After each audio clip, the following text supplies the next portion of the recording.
واقعا این تیم‌ها مدعی‌ان با قهرمان دوره قبل یعنی آرژانتین شروع کنیم. این تیم 494 میلیون ارزش داره و بیشترین ارزشش متعلق به خط هافکشه. آرژانتین توی 4 بازی 11 گل به ثمر رسونده که فقط 4 تا از اینها سهم بازیکن دیگه‌ای جز مسی بوده. اما توی دفاع اصلا عملکرد مناسبی نداشته و با 3 گلی که دریافت کرده بدترین عملکرد دفاعی بین مدعی‌ها ثبت کرده. بریم سراغ پرتغال. این تیم 640 میلیون ارزش داره که بیشترین ارزششون متعلق به جاییه که نویس و ویتینیا قرار دارن، یعنی خط هافکشون. پرتغال توی خط حمله نسبتاً عملکرد ضعیفی بین مدعی‌ها داشته و توی 4 بازی‌ای که سپری کرده 8 گل به ثمر رسونده که 3 گل از اینها سهم کریستیانو رونالدو بوده.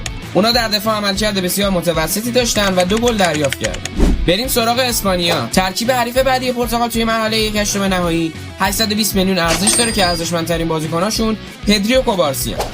اسپانیا مثل پرتغال توی 4 تا بازی 8 گل به ثمر رسونده که توی مدعی‌ها عملکرد نسبتاً ضعیفی محسوب میشه. اما بهترین عملکرد خط دفاعی متعلق به این تیمه، چون توی 4 تا بازی که برگزار شده 4 کلین شیت کردن و هیچ گلی رو دریافت نکردن. تو پارت بعدی بقیه مدعی‌ها رو بررسی می‌کنیم. لایک و ساب فراموش نشه.